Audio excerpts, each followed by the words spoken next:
Gibson. Mel Gibson. Mel Gibson. Mel Gibson. Mel Gibson. They said it was only a movie, but those who were there still aren't sure. When The Passion of the Christ hit theaters in 2004, audiences gasped, cried, prayed, and argued. It was brutal, uncompromising, and real. But what most people never knew was that behind those scenes, behind the blood, the silence, and the trembling skies, something else was unfolding. Something that even Mel Gibson, the man who created it, could never explain. 2 decades later, Gibson finally broke his silence. He said quietly, "To this day, no one can explain it. Lightning strikes, sandstorms, unseen faces caught on film, and a crew that swore they felt watched." But to understand the secrets of that set, we have to go back before the cameras rolled, to a man who had everything: fame, Oscars, power, and yet was collapsing inside. At the height of his career, Mel Gibson was Hollywood's golden son. But what the world didn't see was the quiet war happening behind that image: alcohol, depression, and darkness that fame can't fix. He later admitted that at one point he didn't even want to live. Then one night, something broke. He fell to his knees in his own living room and started to pray. In that desperate cry for meaning, he says, an idea came to him. Not a script, but a calling. Tell the story of Christ's suffering, the way it truly happened. This wasn't the kind of project studios wanted.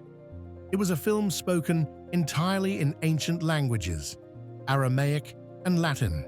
Executives were terrified. "No one will watch this," they said. So Gibson did something no one in his position had ever done.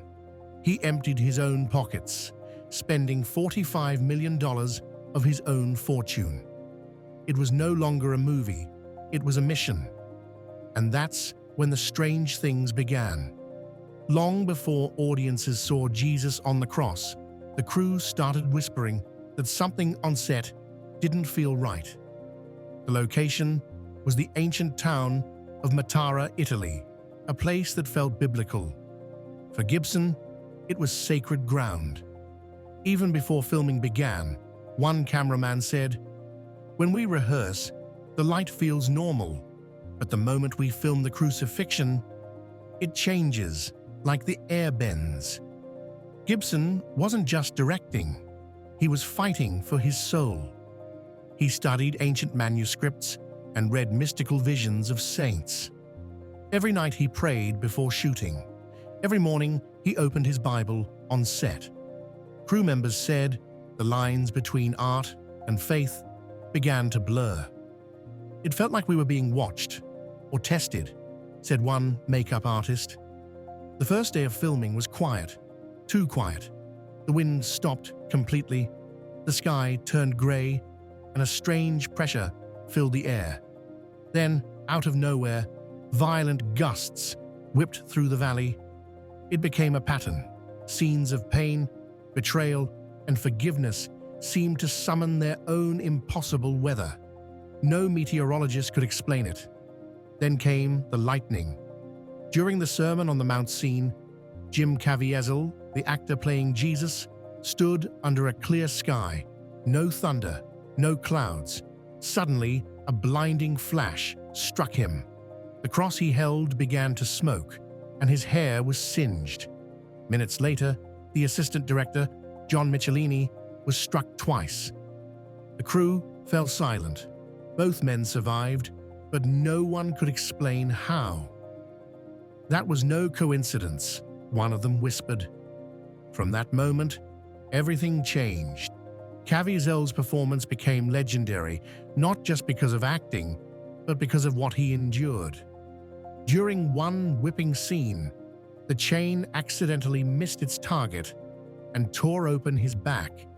His shoulder dislocated while carrying the 150-pound cross. He lost more than 40 pounds and caught pneumonia from freezing winds while hanging on the cross for hours. He refused to stop. Caviezel later said, "There were moments when I felt I wasn't alone in my body. Something else was guiding me." The set began to mirror the suffering. Every time the crucifixion scenes began, the same things happened: wind, thunder, and whispers in the valley. A sound technician later claimed he heard voices on recordings that weren't human. Another crew member quit mid-shoot, saying, "I can't be here anymore. It feels cursed." Even skeptics began to pray before takes. While reviewing footage, a cinematographer noticed faint faces in the shadows of certain shots, figures no one remembered filming. To Gibson, none of it was coincidence. He told the crew, "We're not just telling a story, we're stepping into it." The film premiered, and it became the highest-grossing R-rated film in history at the time. But the success came with a price. Jim Caviezel's career collapsed. Hollywood turned its back. One executive allegedly told him, "You're too controversial now." Mel Gibson's own downfall came slower but harder. Arrests, scandals, isolation. Few noticed the timing. Almost every fall and controversy came after the passion. For nearly 20 years, Gibson refused to discuss what happened on set. But during a quiet, off-camera interview, he was pressed again to explain the strange events. He hesitated, looked down, and whispered those 7 words. To this day, no one can explain it. It wasn't superstition, it wasn't rumor, it was something else. Something that left everyone changed. Even now, those who were there say when they rewatch the film, they can still feel that weight in the air, that impossible silence. Maybe the film wasn't meant to be explained, but experienced. Maybe he realized some mysteries lose their holiness when dissected. Because faith isn't logic, it's surrender. Now Gibson has started writing a sequel, The Resurrection. He said it wouldn't just be a continuation, but a journey beyond time itself.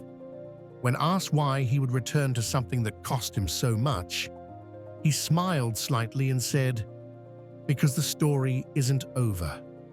In the end, it forces us to see suffering not as defeat, but as the doorway to something eternal. If you ever watch it again, notice the stillness. Listen to the breath between scenes.